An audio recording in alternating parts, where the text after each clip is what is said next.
Assalamualaikum warahmatullahi wabarakatuh. Waalaikumsalam warahmatullahi wabarakatuh, Ustaz. Alhamdulillah, khabar semua.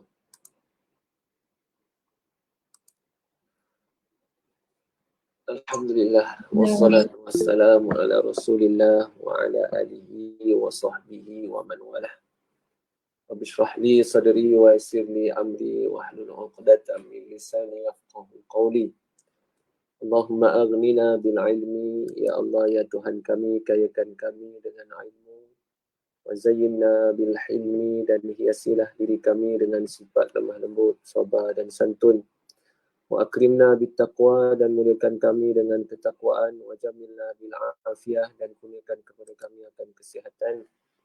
Allahumma akhrijna min zulumatil wahmi, wahai Tuhan keluarkan kami daripada kegelapan keraguan. Wa akrimna bi nuril fahmi, dan muliakan kami dengan cahaya kefahaman. Waftah alaina bi ma'rifatil ilmi. Subhanaka la ilma lana illa ma 'allamtana innaka antal alimul hakim. Walhamdulillahi rabbil alamin.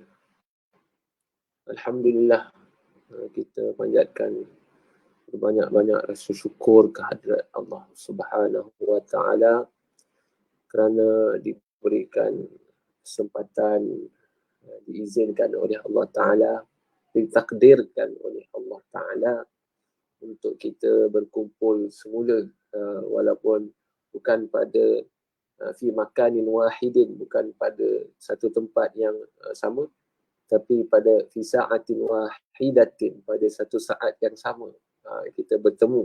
Inilah kemudahan yang diberikan kepada kita, yang perlu kita ambil manfaat, dan ia menunjukkan kepada kelemahan kita sebagai seorang hamba, yang mana kita nak dapatkan sesuatu itu memerlukan sesuatu.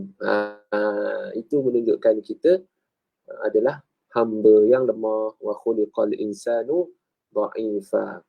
Nak dapat apa kena perlukan sesuatu, berhajat kepada sesuatu. Sedangkan Allah Al-Ghani, Allah Subhanahu wa taala terkaya.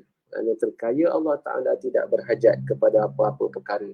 Allah taala nak mentadbir, Allah taala nak mengurus, Allah taala tak berhajat, tak perlukan apa. Sedangkan kita berhajat kepada Allah Subhanahu wa taala.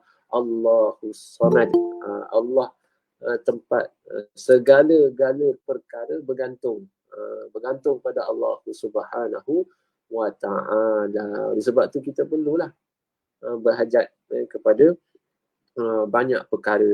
Kita nak belajar malam ni pun sebab nak belajar sangat, kan, atas semangat nak belajar, ustaz pula nak mengajar, kan, nak mengetahui, nak ulang kaji, berhajat kepada apa? Berhajat kepada alat seperti peranti, kan, seperti laptop, phone. Kemudahan-kemudahan ini adalah nikmat.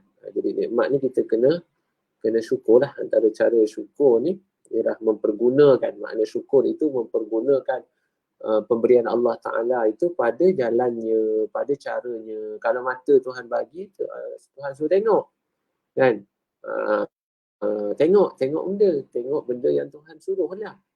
Tengok Quran, kan, dan tengok perkara-perkara yang tidak dilarang oleh Allah Ta'ala. Begitu juga anggota lain, begitu juga nikmat yang lain, kan, nikmat teknologi yang ada sekarang ni, kan, kita dapat bertemu kembali. Alhamdulillah, kita panjatkan syukur kepada Allah Subhanahu wa taala. Jadi malam ni, malam yang pertama ni lah, kita akan mulakan pembacaan kitab Idaman Penuntut pada menghuraikan yang kusut. Jadi niat ustaz ni nak baca kitab tiap-tiap malam lah dalam lebih kurang 30 minit. Tapi satu kitab je lah. Malam ni kitab Idaman Penuntut, kita baru nak baca malam ni. Jadi malam ni pun sebagai mukaddimah lah. Mukaddimah. Kita tak baca lagi lah. Kita akan perkenalkan kitab ni. Esok kita baca Risalah Tauhid. Jadi satu malam satu kitab. Kita baca 2 kitab selang-seli lah, insya-Allah. Kita ambil masa yang optimum lah. Kita tak ambil masa yang terlampau lama. Singkat pun tak. Dan cara kita punya pengajian ni dalam bentuk perbincangan. Bukannya ustaz nak mengajar awak macam kat kelas ke, macam lecturer awak di universiti, tidaklah. Dalam bentuk perbincangan. Jadi kalau ada perkara yang perlu dibincang, ada soalan, boleh sama-sama kita bincangkan. Baik. Jadi kitab kita ni, kitab Idaman Penuntut pada menghuraikan yang kusut. Ilmu fiqh. Jadi kitab yang kita belajar ni berkenaan dengan subjek ataupun topik ilmu fiqh. Terus fahamlah fiqh. Dan nanti kita akan bincangkan apa itu fiqh. Apa itu fiqh. Jadi fiqh yang kita belajar ni fiqh mazhab. Fiqh mazhab lah. Ilmu fiqh yang bermazhab. Mazhab apa? Mazhab Syafi'i. Mazhab Syafi'i. Kita ni bermazhab Syafi'i. Kita bermazhab Syafi'i. Kalau Syafi'iyah, orang yang mengikut mazhab Syafi'i. Asy-Syafi'i. Boleh juga. Dan Muhammad Muhammad apa? Contoh Ammar Arif Asy-Syafi'i di belakang ni. Maka kita tahulah Ammar Arif bermazhab Syafi'i. Bermazhab Syafi'i. Jadi kita bermazhab lah. Fiqh kita bermazhab. Kenapa kita kena bermazhab? Itu soalan-soalan yang kadang-kadang akan datang pada kita, soalan-soalan yang nakal. Soalan yang nakal macam ni sebenarnya bagus. Supaya soalan macam ni menyebabkan kita berfikir, kenapa kita bermazhab? Kenapa kita perlukan bermazhab sedangkan Quran, hadis, as-sunnah itu ada. Jadi soalan ni pun bagus, boleh kita fikirkan kenapa kita perlu bermazhab. Jadi mazhab ni sebenarnya banyak, cumanya kekal sehingga sekarang yang diiktiraf ialah 4 mazhab. Mazhab Syafi'i, mazhab Hambali, Maliki dan Hanafi. Jadi kitab ni dia ada silsilah dia. Kitab ni ada silsilah. Kitab ni dia ada 3 jilid sebenarnya. Di sini disebut penggal lah. Disebut penggal. Maknanya jilid lah ataupun juzuk. Juzuk ataupun penggal yang pertama. Dia ada 3 penggal, 3 jilid, 3 juzuk. Jadi juzuk yang pertama ni akan dibincangkan bab ataupun tajuk berkenaan dengan taharah, sehinggalah akhirnya tak silap Ustaz bab Allahumma salli Muhammad, sembelihan ke makanan, gitulah. Bermula dengan bab taharah. Tapi kebanyakan perbicaraan dalam juzuk ataupun penggal yang pertama ni berkenaan dengan ibadat. Berkenaan dengan ibadat. Oleh sebab tu ilmu fiqh ni, pembahagian ilmu fiqh ni terbahagi kepada 4. Perbahasannya terbahagi kepada 4. Rubu'u 1/4 yang pertama rubu'ul ibadat. Rubu'ul ibadat. Yang kedua 1/4 yang kedua iaitu rubu'ul muamalat. Yang keempat rubu'ul munakahat. Dan yang terakhir ialah rubu'ul al-jinayat. jinayat. Fiqh yang kita belajar mana pun, hatta orang tu belajar di peringkat degree, sarjana ataupun PhD, bila sebut fiqh, perbahasan fiqh tu meliputi 4 perkara ini, iaitu ibadat, muamalat, munakahat dan jinayat. Kenapa ibadat? Kenapa tak letak muamalat dulu? Kenapa tak letak munakahat dulu? Kenapa tak letak jinayat dulu? Dia akan bincangkan lah di hadapan nanti kalau ada kesempatan. Saya ingat saya akan sebutlah, akan sentuh kenapa ibadat dulu. Jawapan ringkasnya kenapa ibadat dulu? Kerana sudah semestinya ibadat dululah, kerana ibadat adalah perkara yang paling utama, paling asas sebagai seorang Muslim. Lebih-lebih lagi dalam ibadat itu disebut perkara yang utama itu, iaitu berkenaan dengan solat. Banyak-banyak ibadat ni solat lah yang paling utama berbanding dengan ibadat yang lain, kerana solat tidak boleh ditinggalkan, tidak boleh gugur, tak jadi gugur kalau ibadat lain. Dan hatta kalau kita sebut puasa kan, bulan Ramadan baru ni, haji, zakat dan sebagainya boleh gugur dalam situasi tertentu. Tapi solat tidak. Apa pun situasi, keadaan, selagi dia berakal, suci, berakal, suci daripada haid, nifas, maka wajib dia menunaikan sembahyang. Apa keadaan sekalipun, sakit dia ke, dia nak bersalin sekalipun, kan? Orang perempuan nak bersalin. Sebab baru ni ada orang kata, orang perempuan kalau nak bersalin, dah keluar darah, masuk waktu sembahyang, tak payah sembahyang. Ustaz tak tahu mana dia belajar kan. Dia kata nak bersalin ni keluar darah, wajib tak sembahyang. Tak wajib, dia kata. Sebab apa tak wajib? Dah keluar darah dah, nak beranak. Sama jauh alasan dia. Alasan kedua dia sebab sakit sangat. Sakit sangat. Ustaz kata kalau sakit sangat ni, ada lagi orang sakit lagi daripada orang perempuan bersalin ni. Dia kata apa dia? Ustaz kata kat Palestin tu orang berjihad, berperang kan, sakit lagi daripada bersalin. Wajib tak sembahyang? Darurat ni. Dia kata darurat bersalin.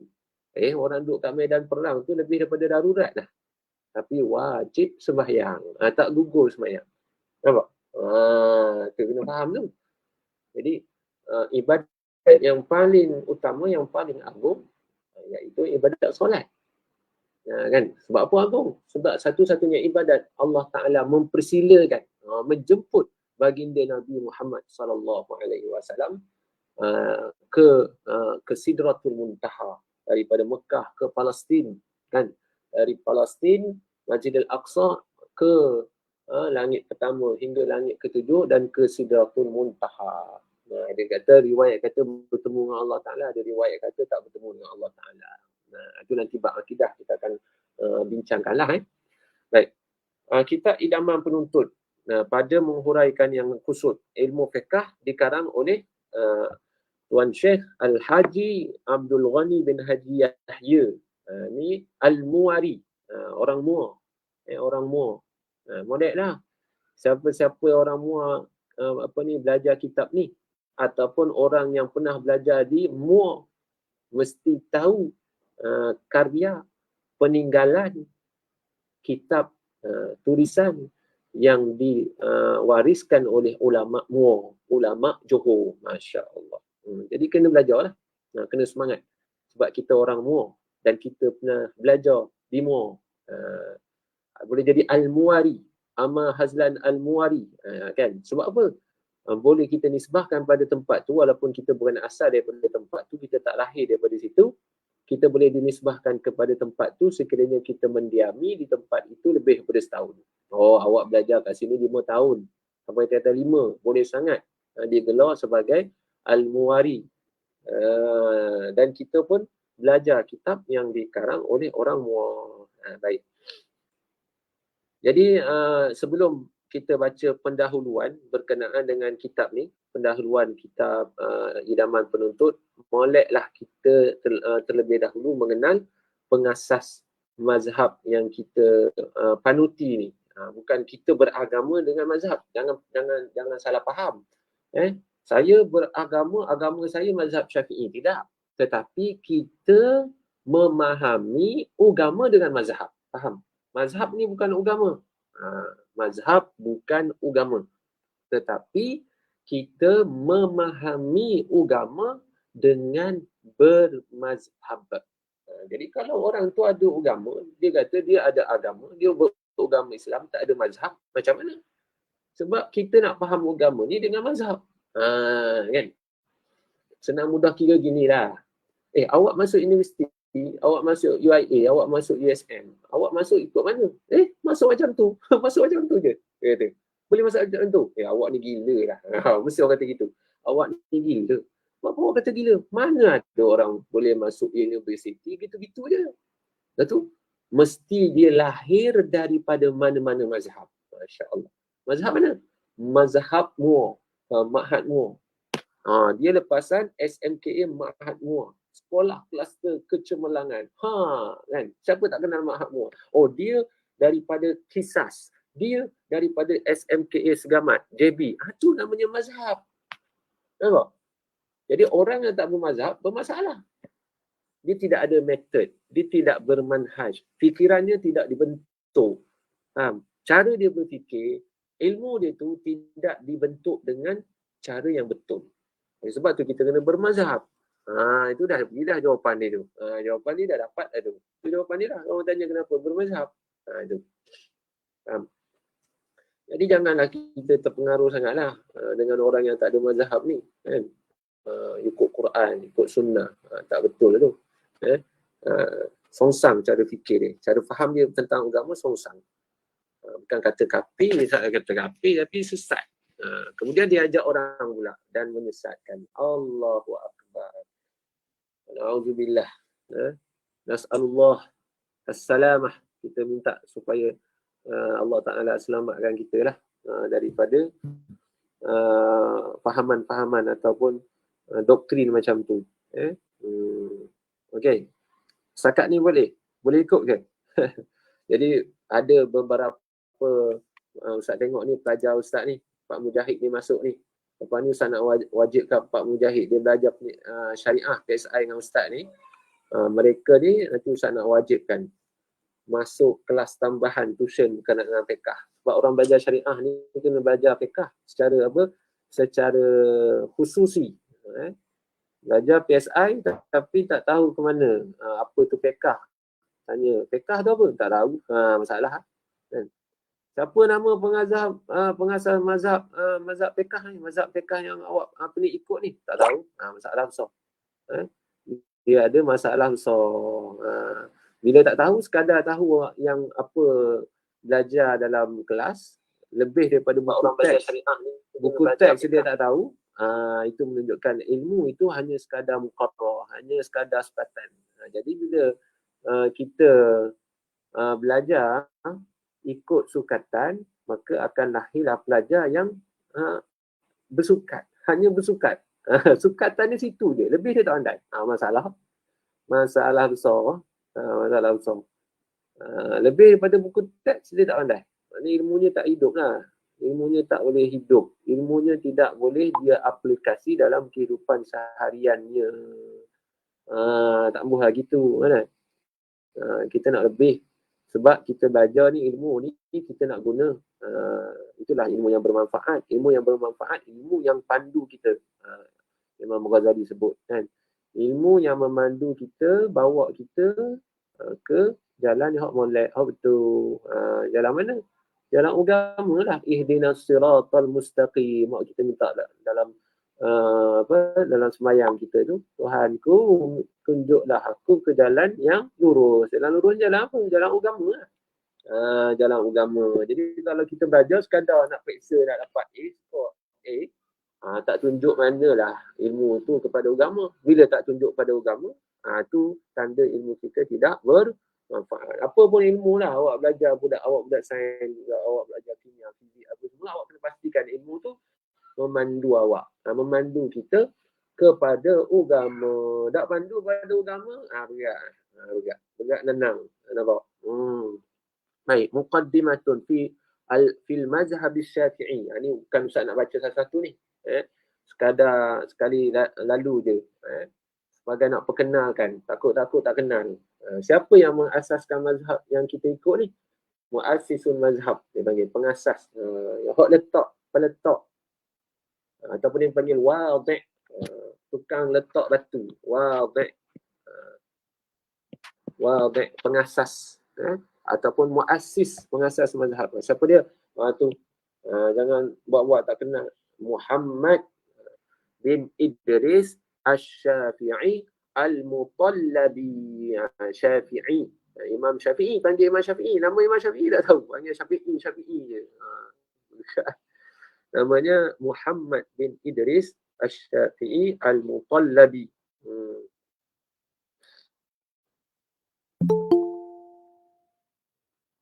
Okey.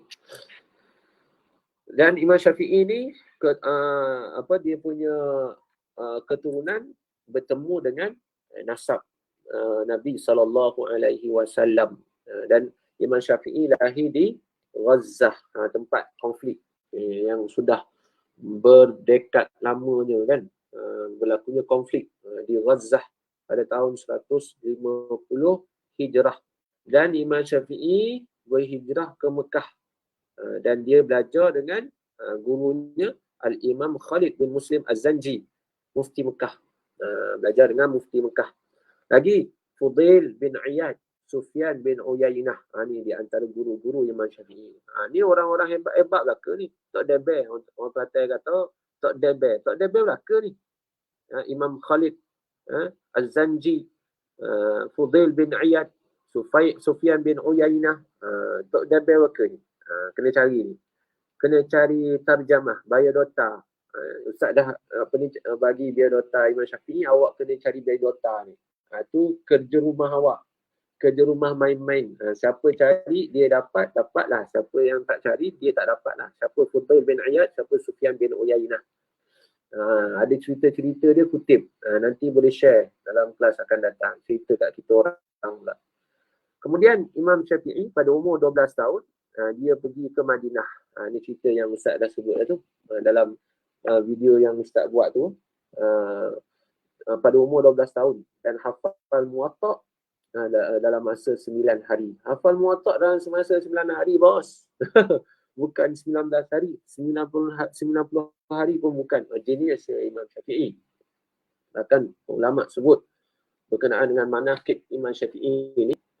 Sifat Imam Syafi'i ni, genius dia tak genius. Kita pun tak tahu macam mana boleh macam tu. Sebelum dia baca muka surat, contoh dia baca muka surat sebelah kanan, muka surat 15. Muka surat 16 tu dia dah ingat dah. Baca 15, muka surat 16 dah ingat dah. Macam tu, tak tahulah macam mana. Ustaz pun tak nampak gambar. Baca muka surat 15, 16 ingat dah. Macam mana? Wallahu a'lam. Ini mungkin karamah Tuhan beri kepada orang-orang yang terpilih lah. Kita ni kita kalau lebih sikit dah lain lah rasa kan. Dia lah nombor 1 belajar. Dia je nombor 1. Dah rasa lain lah. Kan? Rasa lain lah. Sikit dia lah. Disebut oleh sekolah, disebut oleh guru-guru sebab pandai, hebat kan. Dah rasa lain lah. Tapi ulama dulu dia lain. Tadi dalam perkongsian kelas kitab tadi, petang tadi, kitab Jawi, petang tadi baca kitab Bunyatul Musalli, karya agung dalam dunia dunia di kalangan di kalangan ulama tanah Melayu zaman dulu. Kitab Bunyatul Musalli ini adalah karya yang paling agung lah. Mana-mana rumah dulu, rumah orang Melayu, mesti ada, wajib ada kitab Bunyatul Musalli. Mana orang dulu baca, anak dia baca, ayah mak dia lagi dah baca, lagi faham. Kitab Jawi ni masa di Mesir dulu kan, ada satu maktabah, ada satu kedai buku. Kedai buku tu memang kalau tengok tu tak macam kedai buku lah daripada luar, uzur lah, tapi dalam dia simpan macam harta karun, disimpan banyak kitab. Bila masuk dalam maktabah ni, rupanya banyak kitab-kitab yang dikarang oleh orang Melayu. Orang Palembani, Banjari, kan, orang Patani, mana orang-orang Melayu. Karyanya tersimpan dalam tu, macam harta karun. Tapi bila dibelik-belik, banyak kitab-kitab tu tak dibubuh nama. Teringatlah Ustaz, guru Ustaz pernah sebut. Kan? Dia kitab-kitab Jawi lama ni, ulama dulu dia tak nak tulis nama pada kitab dia, tak macam sekarang. Nama bubuh depan sekali. Buku-buku sekarang, saya dah tulis satu buku, bangga dia. Siap buat apa? Buat niaga. Di Shopee ada, di IG tak cukup, di WhatsApp kan. Nak suruh lakunya buku dia. Buku tentang apa? Tentang Dajjal lah contoh.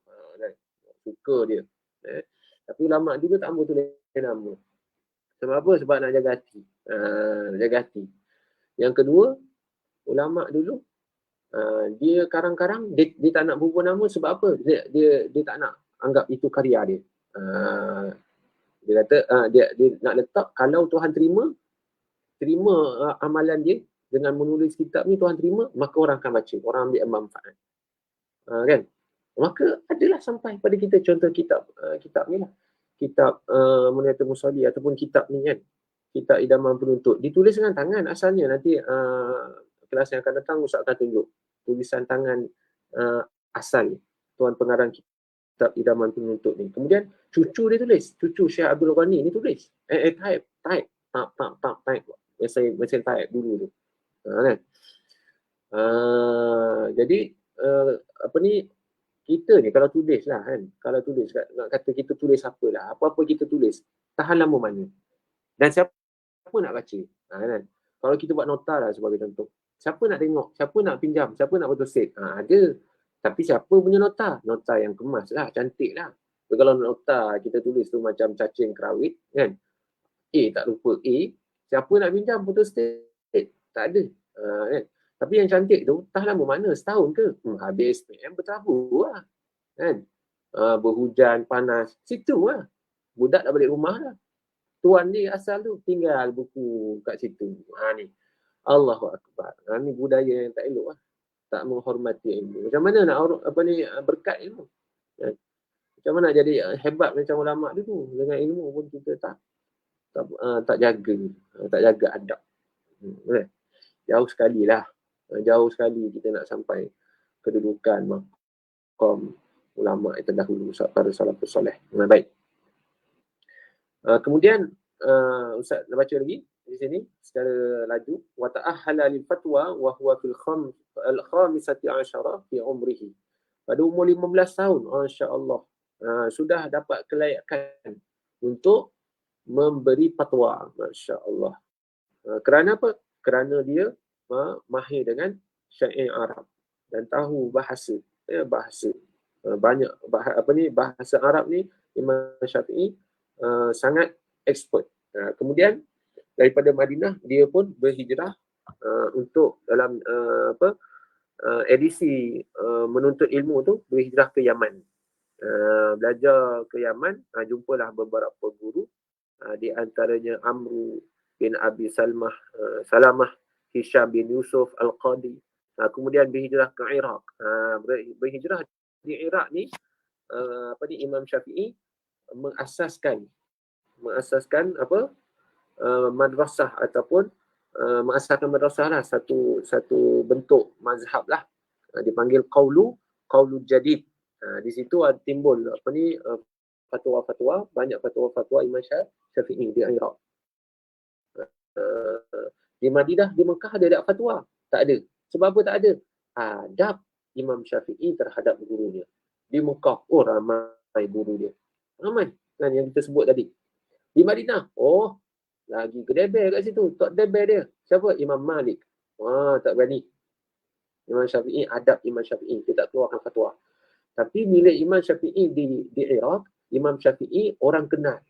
Inilah dia ni.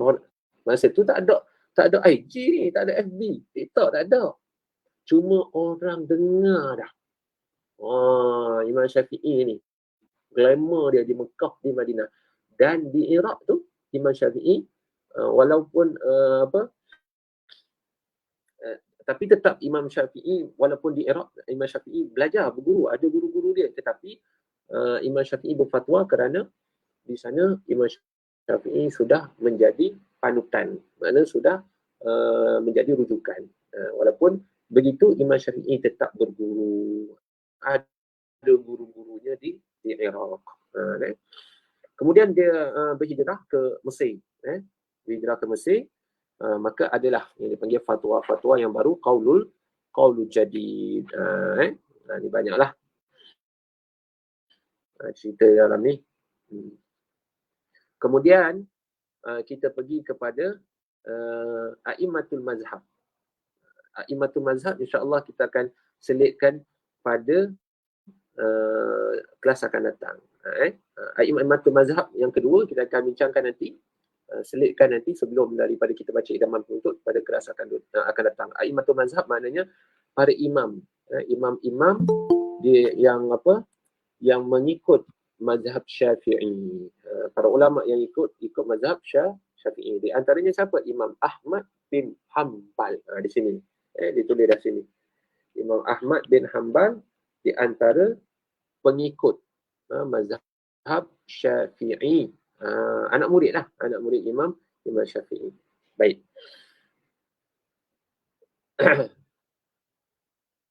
Jadi memandangkan kitab kita ni kitab dalam bahasa Melayu, Jawi. Jadi Ustaz nak minta lah awak yang baca. Mana-mana? Siapa yang boleh baca, sila baca. Siapa-siapa boleh baca ni, bukan ayat Quran kan. Siapa yang sudi baca, silakan. Tafadhal.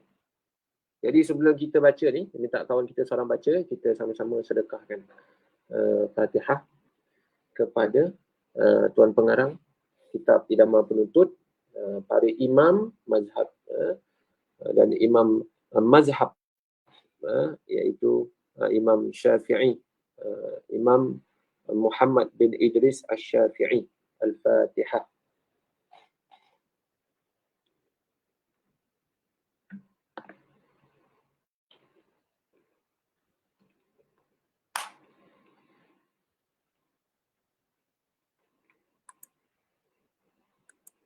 Okey.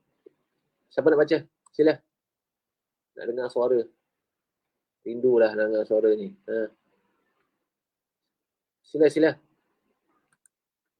Kita isyak je kita berhenti 8.30 kita berhenti lah insya-Allah. Nail lah baca, Nail. Nail ada. Amar Hazlan ni siapa Haras. Haras. Amar baca, Haras lah baca. Boleh. Sila. Okey. Pendahuluan. Bismillahirrahmanirrahim. Alhamdulillahirabbil alamin wassalatu wassalamu ala sayidina Muhammadin asyrafil mursalin wa ala alihi wa sahbihi ajma'in. Segala puji bagi Allah, Tuhan seru sekalian alam, Tuhan yang Maha Pemurah lagi yang Maha Mengasihani, Tuhan yang memiliki hari kiamat. Kepada Engkau aku sembah dan kepada Engkaulah aku memohon pertolongan. Berilah kami petunjuk ke jalan yang lurus, jalan mereka, yakni Nabi-Nabi, yang Engkau telah kurniakan nikmat kepada mereka itu. Bukan jalan orang-orang yang dikutuk dan orang-orang yang sesat. Amin ya Rabbal Alamin. Dari sejak saya mula bersara daripada jawatan kerajaan pada tahun 1967, selalu kawan-kawan dan penuntut-penuntut, khasnya penuntut-penuntut darjah 4 hingga darjah khas di sekolah-sekolah agama Johor minta saya susun dan tuliskan sebuah kitab dalam bahagian ilmu fiqah yang seimbang dengan darjah mereka. Sedang saya sendiri pun sebagai bekas salah seorang daripada jawatan kuasa mengarang dan mengatur kitab-kitab agama Johor, memang telah ada bercadang hendak meneruskan keluaran buku-buku itu hingga darjah penghabisan. Tetapi kerana keadaan tidak mengizinkan, maka cadangan itu tak dapat hendak dilaksanakan. Tinggal dalam impian sahaja. setelah 15 tahun berlalu, saya ingat perkara ini habis sahaja. Begitu. Rupanya tidak, kerana baru-baru ini, kira-kira dalam pertengahan tahun 1982, timbul lagi permintaan seperti itu daripada sahabat-sahabat yang ikhlas, minta saya mengusahakan juga kerja ini. Saya berbelah-belah hati. Berbelah hati sanggup atau tidak kerana tak cukup pengetahuan. Tetapi oleh memandangkan kepada seruan Tuhan, ini falaula nafara min kulli firqatin minhum ta'ifatun yatafaqahu fid din waliyunziru qaumahum idza raja'u ilaihim la'allahum yahdharun. Surah Taubah ayat 122. Masya-Allah, apa yang kita boleh ambil daripada yang disebut oleh Syekh kita berkenaan dengan impian dia. Nampak? Cita-citanya yang baik.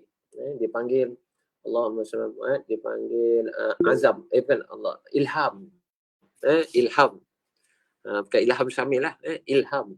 Ilham apa dia? Ilham adalah lintasan hati, daripada khatrun, dalam bahasa Arab panggil khatrun, lintasan hati. Jadi lintasan hati ini ada yang lintasan hati yang baik, lintasan hati yang buruk. Lintasan hati yang baik dipanggil ilham, lintasan hati buruk dipanggil was-was. Kalau terdetik nak buat buruk, kejahatan, maksiat, itu dipanggil was-was. Jadi terima kasih Haras. Orang pakat puji dia belaka. Terima kasih, bagus. Lama tak dengar suara Haras. Baik. Masya Allah. Kat mana dah Haras sekarang? Belajar kat mana? Saya belajar di UM. UM. Ustaz dulu masa duduk kat Pantai Dalam dulu. Awak dah masuk belum kampus? Haras? Dah habis dah Ustaz. Dah habis? Dah habis asasi. Asasi. Jadi duduk dekat sana lah dalam kampus. Ustaz dulu masa duduk, Ustaz bukan belajar kat UM, tapi UM ni selalu pergi lah. Ustaz sewa dekat setahun setengah dekat Pantai Dalam. Jadi kampus UM ni biasa Ustaz makan lah sebab murah. Makan. Kedua jogging kat Tasik tu. Aras biasa jogging kat situ. Saya dekat KL Ustaz. Oh KL, UM KL. Oh dia asasi kat KL. Asasi sains dekat KL. Kalau asasi dia pengajian Islam dekat ni Pantai Dalam. Pantai Dalam lah. Oh. Ya, Ustaz duduk kat Pantai Dalam tu lah. Tapi Ustaz tak belajar kat UM. Ustaz duduk dekat UM tu lah, kampus itu. Baik. Jadi balik pada perkara tadi tu, ilham ni adalah lintasan hati yang baik. Lintasan hati yang baik. Dalam satu hadis sahih, apabila terlintas hati benda yang baik, terlintas dalam hati kita perkara yang baik, Nabi suruh ucap Alhamdulillah. Ucap Alhamdulillah. Tapi bila terlintas di hati kita perkara yang tak baik, yang dinamakan was-was tu, Nabi suruh baca A'udzubillahi minasyaitanir rajim. Jadi Tuan Pengarang dia sebutlah lintasan hati dia tu, cita-cita dia tu. Nampak? Tuhan bantu. Oleh sebab tu kita berkena banyak terlintas benda-benda yang baik. Dan Allah Ta'ala akan makbulkan. Tengok. Kita tak angkat tangan, tak meladah tangan minta dengan Tuhan doa kan. Tapi banyak perkara yang terlintas di hati kita, terutamanya perkara yang baik, Allah Ta'ala mudahkan. Seperti Tuan Pengarang ni dah disebut kan. Dia ingat perkara tu dah habis macam tu je. Rupa-rupanya datang balik mana Allah Ta'ala buka jalan, bantu dia, mudahkan. Pada tahun 1982 dia usahakan juga. Sebab apa? Permintaan kawan-kawan dia, sahabat-sahabat dia yang ikhlas untuk mengusahakan kerja ni, untuk menulis kitab ni. Kerana apa? Kerana saranan Allah Ta'ala. Saranan Allah Ta'ala daripada surah At-Taubah. Falaula nafara min kulli firqatin minhum yatafaqahu fid din. Ila akhirih ayat. Lebih kurang Melayunya, lebih kurang maksudnya, hendaklah ada suatu kumpulan dari tiap-tiap puak. Yang kumpulan ada dalam satu kampung, dalam satu negeri, dalam satu taman, dalam satu daerah. Daripada kamu kena pergi belajar. Tafaqquh tu. Pergi belajar, memahami. Tafaqquh tu fahamlah. Memahami hukum agama. Dan bila balik, mereka kembali kelak ke tempat sendiri, ke kampung, ke daerah, ke negeri. Hendaklah mereka mengajar pula. Kan? mengajar kaumnya itu, mudah-mudahan mereka mendapat ajaran. Sambung lagi. Amarib lah. Jadi Amr Hazlan, Haras. Ini Amarib. Dengar ke? Dengar. Sila. Dan lagi memandangkan kerja ini satu daripada amal jariah. Apabila mati anak Adam, putuslah amalan melainkan 3 perkara. Satu daripadanya ilmu yang digunakan. Saya pun cekalkan hati, menyingsing dengan bertawakal ala Allah, mengambil sempurna dengan hari jadi junjungan kita Nabi Muhammad sallallahu alaihi wasallam pada 12 Rabiul Awal 14,303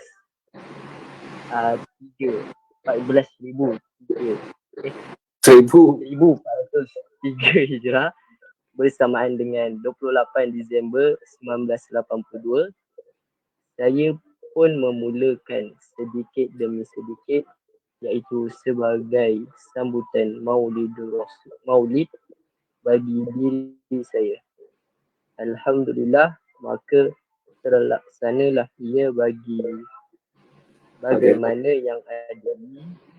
Saya namakan dia dengan nama idaman penuntut pada menghuraikan yang pertama. Saya berharap dengan sebesar harapan kepada Allah Subhanahu wa taala, barang apalah kiranya mengurniakan saya ikhlas dalam apa jua usaha semata-mata kerananya, dan memohon dengan segala tawaduk, moga-moga usaha ini menjadi bekalan kepada saya dan guru-guru saya selepas saya meninggal dunia. Lebih lagi besar harapan saya, moga-moga kitab ini berguna dan memberi manfaat kepada orang Islam amnya dan anak bangsa saya khasnya. Innaka ala kulli syai'in qadir wa bil ijabah Ijadir.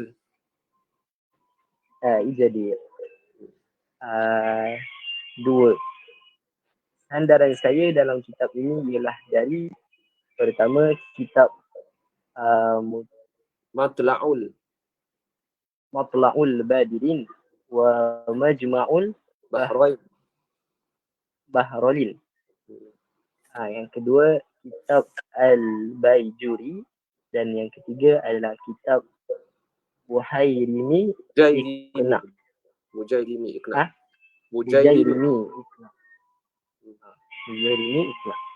Tiga. Saya cuba seberapa daya pada mencari perkataan yang sesuai dan mengelokkan jalan bahasanya mengikut susunan bahasa masa sekarang. Tetapi sebagai seorang manusia tidak sunyi daripada kelemahan, tersilap dan lupa. Terkadang-kadang apa yang saya fikir elok itu tidak elok pada orang lain. Baik. Demikian. Amal, terima kasih. Jadi kitab ni sandarannya diambil daripada kitab Matla'ul Badrin wa Majma'ul Bahrain. Jadi sebenarnya yang Ustaz dapat daripada beberapa orang lah, di antaranya cucu Tuan Pengarang ni sendiri, kitab ni sebenarnya nak memudahkan ibarat ataupun perkara yang dibincangkan di dalam kitab Matla'ul Badrin. Kitab Matla'ul Badrin kitab orang Johor lah, tapi bukan karangan orang Johor, karangan orang Fatani, ulama daripada Fatani. Tapi di sekolah agama Johor dulu, sekarang pun tak silap Ustaz dah kembali semula menggunakan kitab Matla'ul Badrin wa Majma'ul Bahrain. Jadi kitab ni kitab yang lama jugalah di tanah Melayu ni, di alam Melayu. Yang kedua kitab Al-Baijuri, syarah kepada kitab Fathul Qorib yang kita belajar dulu, pun banyak diambil. Ustaz baca kitab Idaman Penuntut dan Ustaz dah banyak tempat Ustaz mengajar kitab ni dan dah khatam dah di beberapa masjid dan surau kitab ni memang banyak diambil daripada kitab Matla'ul Badrin, kitab Al-Bajuri dan kitab Bujairimi Iqna. Banyak. Jadi kitab ni sangat baguslah sebab dia dalam bahasa Melayu, mudah untuk kita baca dan rujuk. Jadi Ustaz fikir balik, Ustaz ingat kita akan baca secara cepat, mana tempat yang kita boleh cepat laju macam muqaddimah ni, dan ada tempat yang kita perlu beri penekanan, Ustaz akan beri penekanan dan kita bincangkan. Jadi untuk tugasan awak sebagai pelajar, bolehlah baca dulu sebab ianya dalam bahasa Melayu. Baca dulu sebelum kelas akan datang, boleh kita bincang. Ada soalan, boleh kita ketengahkan. Okey? Dan demikian juga sebaliknya, apa yang elok pada orang lain tidak elok pada saya. Kan? Jadi ini perkataan tawaduk tuan pengarang lah. Begitulah keadaannya, jarang hendak dapat cukup sempurna pada seorang. Jadi kita tak payah bimbang lah. Kan? Sebab kita ni tak sempurna. Ada benda yang kita rasa elok, orang lain fikir tak elok. Kadang-kadang ada benda yang kita kena ambil pot. Kita kena dengar, kita kena ubah. Kalau ianya perlu kita ubah, salah. Tapi ada benda kita anggap ia sekadar angin lalu sajalah. Kan? Dari itu bermaaf-maaf atau bertolak ansur menjadi asas kemajuan. Dia nasihat pada kita. Kena tasamuh lah. Kena tasamuh. Jangan kita berkeras hati. Sekiranya ada di dalam kitab ini masalah betul, salah atau menyeleweng daripada dasarnya, tetaplah iaitu terbit daripada kejahilan saya sendiri.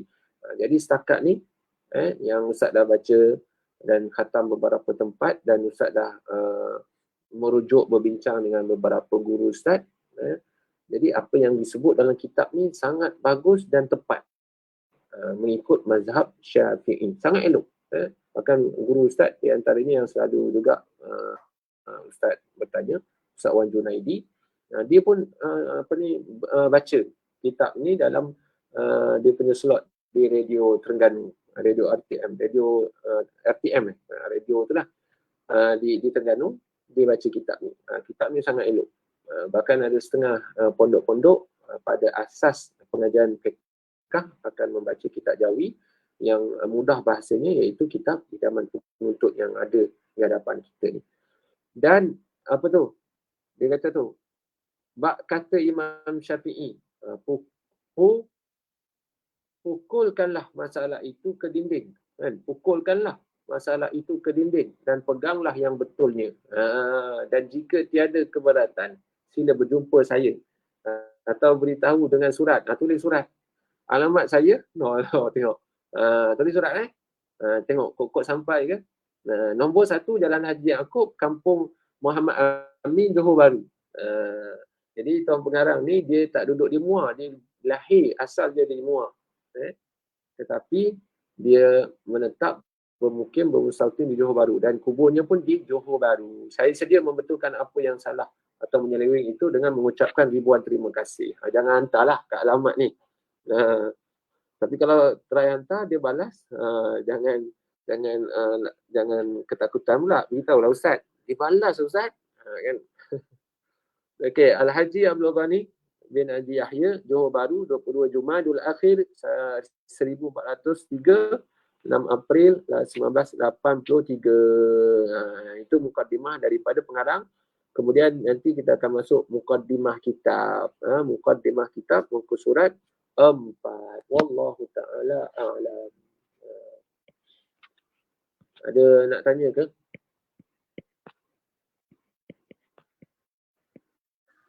Assalamualaikum Ustaz. Waalaikumsalam warahmatullahi. Ustaz, saya ada soalan tapi tak berapa kaitan sangatlah dengan pelajaran hari ini. Saya cuma nak kepastian, boleh ke Ustaz kita puasa qada bulan Ramadan sekali dengan puasa 6 Syawal? Soalan ni dah memang banyak ditanya dan saban tahun akan bertanya. Baik. Jadi jawapan Ustaz terpecah kepada dua lah. Pertama boleh, kedua tidak digalakkan.